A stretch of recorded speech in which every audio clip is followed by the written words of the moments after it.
안녕하세요. 이제 60대 중반을 넘은 여자입니다.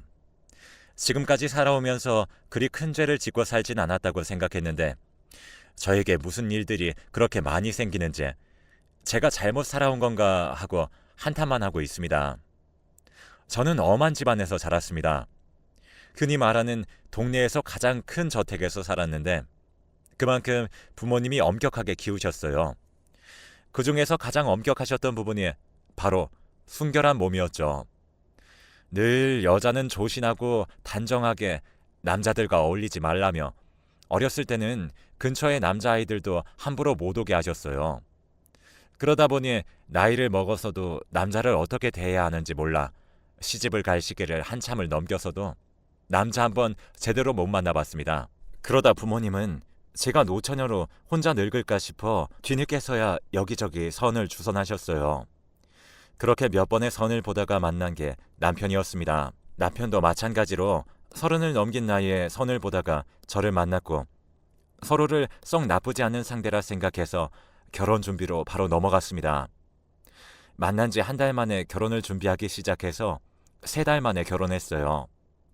그런데 급하게 결혼한 것 치곤 저희의 금술은 좋았습니다. 서로를 뜨겁게 사랑해서 결혼한 건 아니지만 서로 존중하며 살았으니까요. 그리고 시댁에서는 아이를 얼른 낳으라고 성하셨는데 다행히 결혼한 지 1년도 채 되지 않아 쌍둥이를 임신했습니다. 그때 나이가 딱 30이었으니 시댁에서나 주위에서 노산이니 조심하라며 걱정인지 오지랖인지 분간이 되지 않는 말들을 귀에 딱지가 앉을 정도로 해주셔서 오히려 스트레스를 받을 정도였어요. 지금이야 30을 넘겨 초산인 사람들이 많지만 그 당시만 해도 30이면 아이들 국민학교를 보내는 친구들도 덜어 있었으니까요. 그래도 남편이 저를 감싸주며 태교에만 집중할 수 있게 해주었습니다. 덕분에 초산의 쌍둥이였는데도 많이 힘들지 않게 낳을 수 있었어요. 그렇게 태어난 쌍둥이는 딸과 아들, 이란성 쌍둥이였어요. 지금이야 인공수정을 많이들 하다 보니 쌍둥이들도 많이 보이는데 저희 때는 자연으로 쌍둥이를 낳는 경우는 잘 없었으니 다들 신기해했어요. 거기에다 한 번에 아들과 딸이라니 주위에서 늦은 만큼 더 큰 복덩이가 집에 굴러들어왔다고 좋아해 주셨죠. 이제 순탄하게 살아갈 날만 남았다고 생각했었는데 뜬금없이 남편이 회사를 그만두고 사업을 하겠다고 했어요. 심지어 그 당시에 굉장히 큰 기업이었기 때문에 저는 절대 안 된다며 말렸죠. 하지만 남편은 회사에서 주는 돈만으로는 빠듯하다면서 사업에 성공해서 쌍둥이를 여유롭게 키워내겠다고 했어요. 몇 번이나 다시 생각해보라고 했지만 남편이 하는 말은 늘 똑같았고 결국엔 제가 한 발짝 양보해서 남편은 사업을 시작했습니다. 그런데 제가 우려했던 것보다 남편의 사업은 승승장구하기 시작했어요. 제가 말렸던 게 민망할 정도로요. 남편의 말대로 사업이 성공한 덕분에 아이들은 어느 것 하나 부족함 없이 키울 수 있었습니다.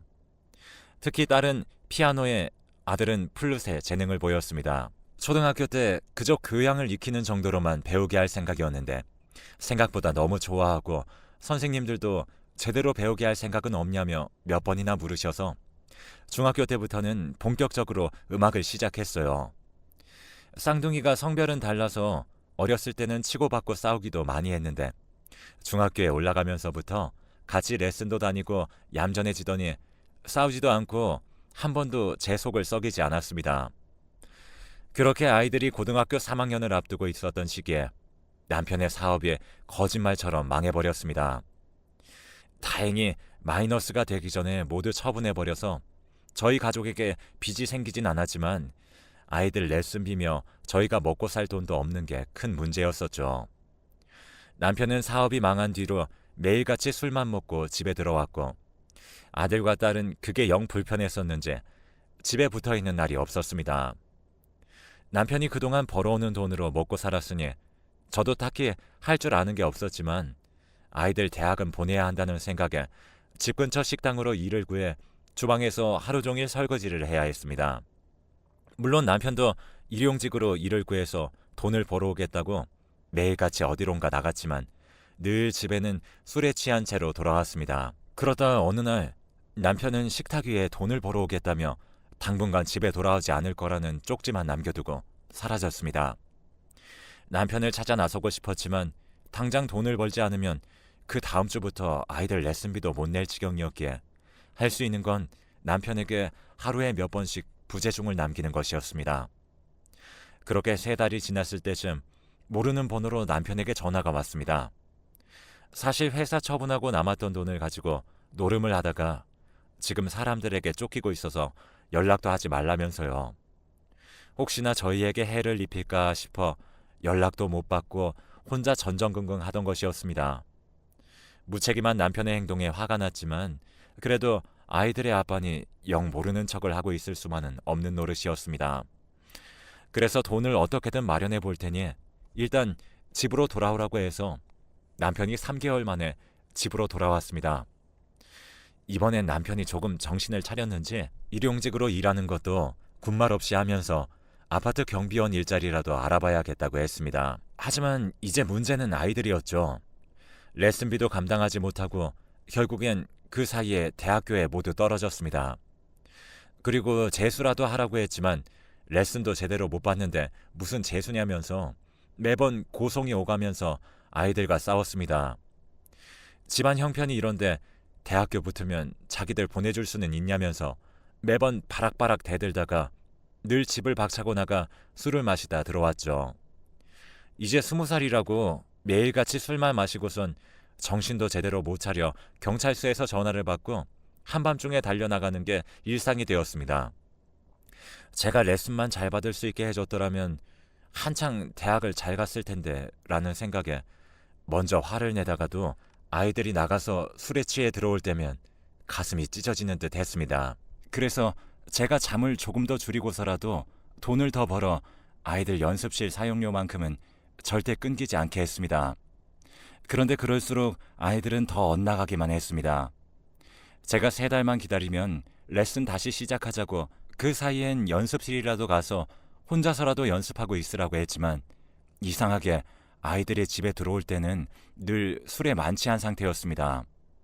그래서 늘 연습실에 전화를 걸어 아이들이 방에 있는지 확인해 달라고만 하면 늘 아이들은 방에도 없고 놀러 나간 상태였습니다.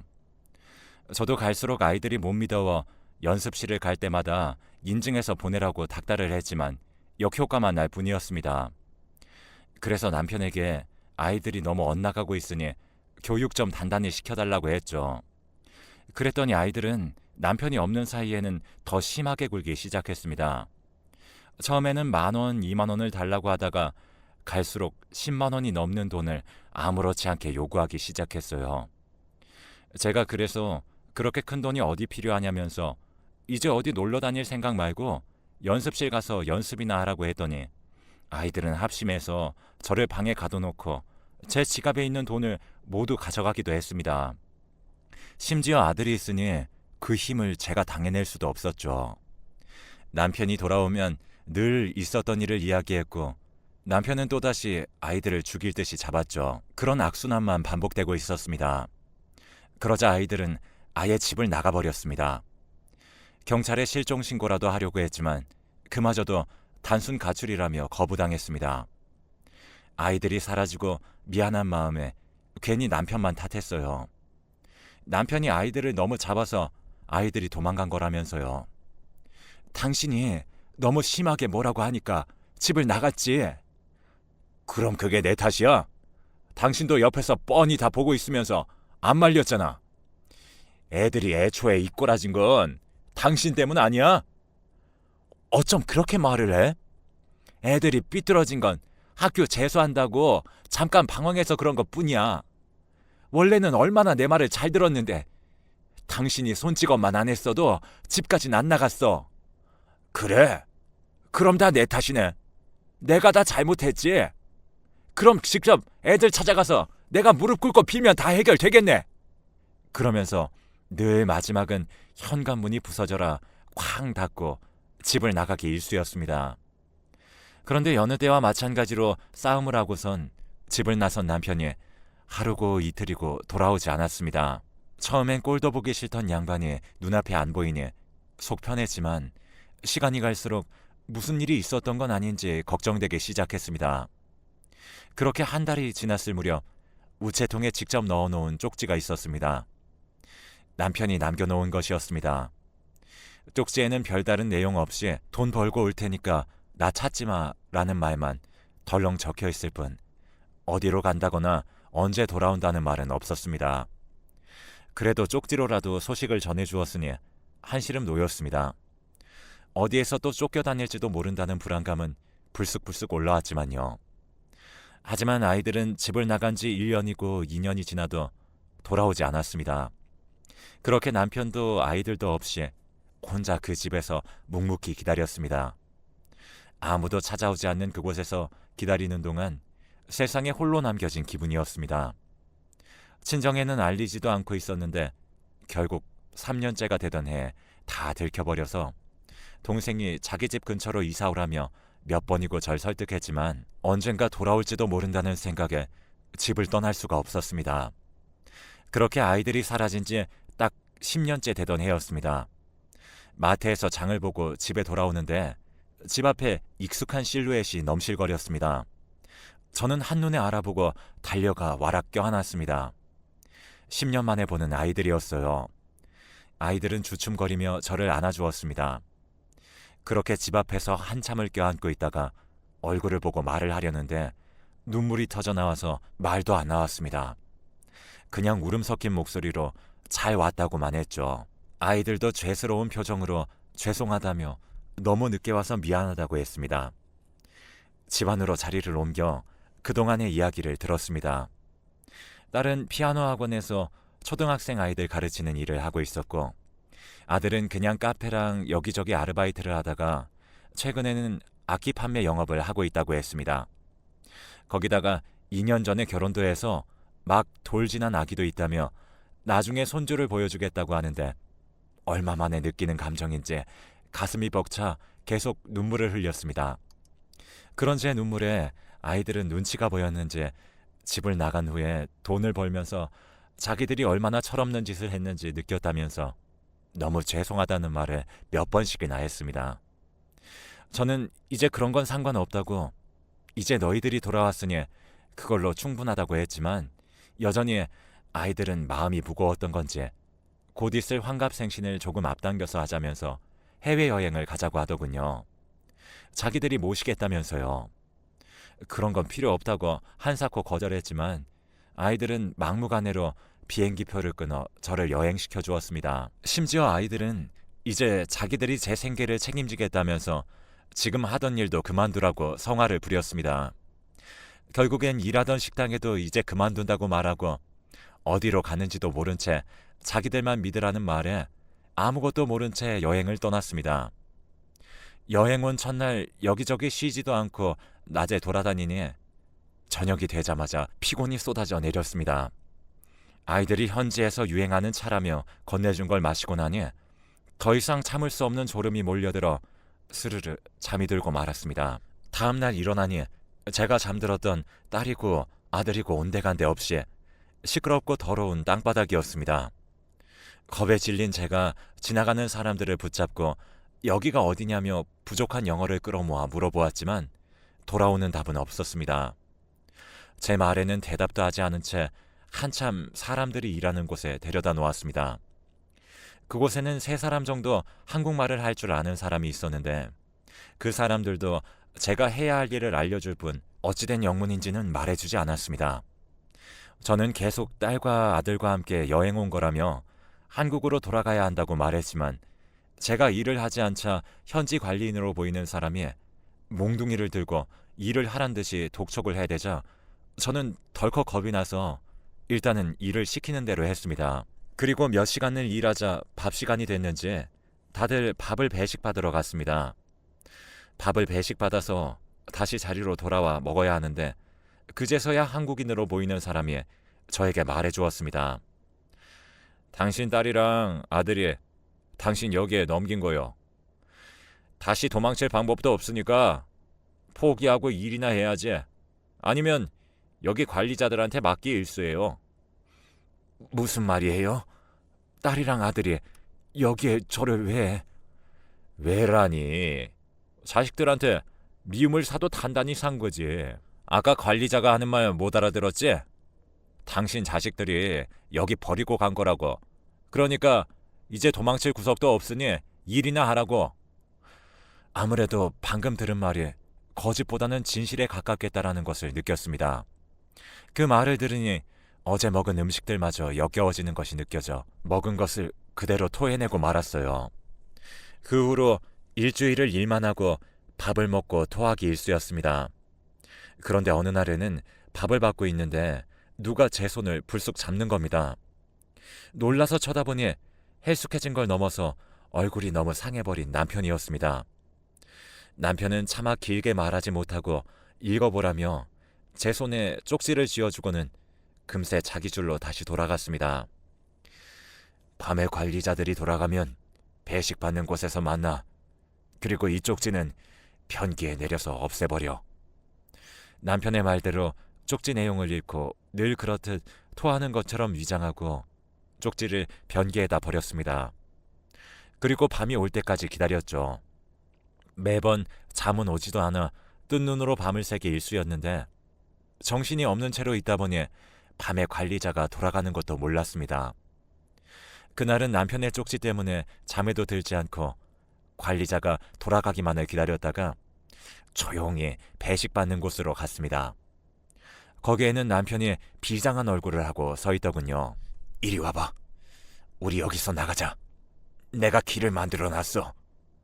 그 말에 놀라서 저도 모르게 큰 소리를 내자 남편은 제 입을 막으며 얼른 나가야 한다고 했습니다. 같이 일하는 사람들도 저희가 도망치면 저희 목까지 일해야 하니 못 도망가게 막는다는 것입니다. 그 말을 듣고 저희는 재빠르게 몸을 움직였습니다. 남편은 배식받는 곳에서 조금 떨어진 곳이 가벽으로 세워진 공간이라는 걸 알고 미리 도망칠 수 있도록 해놨었습니다. 다른 문들은 모두 안에서 열면 경보가 울려 관리자들이 달려온다며 도망치려면 이 길밖에 없다면서요. 저희는 그 길로 도망쳐 최대한 멀리 도망갔습니다. 사실 뛰어서 그렇게 도망가봤자 그리 멀리 가진 못했겠지만요. 그리고 날이 밝자마자 저희는 대사관 문을 두드렸습니다. 대사관의 도움을 받아 겨우 한국으로 다시 돌아올 수 있었어요. 한국에 돌아오자마자 저희는 망가진 몸 상태 때문에 병원에 입원해야 했습니다. 그리고 딸과 아들을 신고했습니다. 저희가 돌아올 줄은 몰랐던 건지 경찰들은 쉽게 그 둘을 잡아들였습니다. 뒤늦게서야 저희에게 잘못했다며 그래도 부모가 자식을 잡아넣는 게 말이 되냐면서 한 번만 용서해달라고 했었지만 어림도 없었습니다. 다행히 저는 그곳에 간 지 한 달도 지나지 않아 돌아온 거라 건강에 이상은 없었지만 남편은 그곳에서 10년을 잡혀 일했다 보니 지금까지 살아있는 게 용한 정도라고 의사 선생님이 그러더군요. 남편은 10년 전 사라진 그날 아이들을 만나 술 한잔하며 달래보려고 했는데 취해서 잠이 들었다가 눈을 뜨니 그곳이었다고 했습니다. 그래도 제 남편이고 한때는 서로에게 좋은 사람이었던 사람이 이렇게까지 무너져 있는 모습을 보니 가슴이 아렸습니다. 남편은 이제 됐다며 저에게 지은 죄도 많으니 이제 제 발목 잡지 않겠다며 남은 제 인생을 살라고 했지만 어디 그게 쉬운가요? 남편이 계속 고집을 부려 하는 수 없이 병원을 가는 간격도 줄이고 올 때마다 점점 화를 내는 남편의 모습에 일부러 태어나면 찾아가려 병원에 두어 달에 한 번씩 갔습니다.